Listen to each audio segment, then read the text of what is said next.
L'expression « jamais 203 » a pris tout son sens ce week-end aux 24 heures du Mans.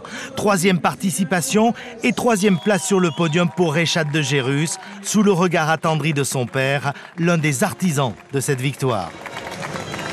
Je dirais simplement, il faut croire en ses rêves. Et Rechad, on est arrivé. Il y a encore on va dire, de la route à faire. Mais là, il est dans les starting blocks pour la catégorie reine. Le passage de la patrouille de France et Zinedine Zidane pour agiter le drapeau du départ. Il est 16h. Les 62 bolides s'élancent à pleine vitesse. Job van Nuiter est le premier à prendre le volant pour l'écurie. Paul Lafargue se prépare.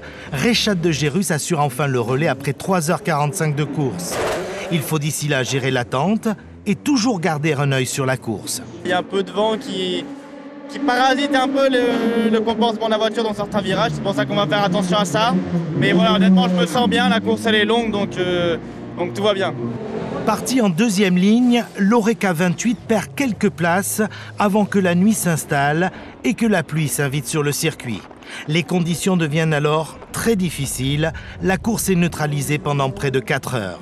Rechad de Gerus et ses coéquipiers résistent et parviennent même à se relancer. 1 heure avant l'arrivée, ils sont 3e. Tous les espoirs sont permis. C'est une course un peu de folie quand même. Rechad, il a eu quand même la vie difficile parce que souvent il est monté dans les conditions les plus difficiles. Sec, pluie sec, beaucoup de safety cars. Le classement ne bougera plus, le clan réunionnais peut exulter. Rechad de Gerus signe au Mans son premier podium des 24 heures et cerise sur le gâteau, il décroche le trophée du pilote le plus rapide sur le circuit. On finit 3e, c'est déjà exceptionnel. C'est un résultat que Kid Export attendait depuis longtemps et que moi aussi j'attendais depuis un moment. Donc c'est vraiment génial. Une course où j'ai beaucoup appris, beaucoup pris d'expérience. Et en plus, c'est récompensé par un podium. Et avec la meilleure moyenne des 24 heures du Mans, c'est vraiment exceptionnel. Exceptionnel et surtout très prometteur pour la suite. Au Mans, Rechad de Gerus a marqué les esprits. C'est une évidence.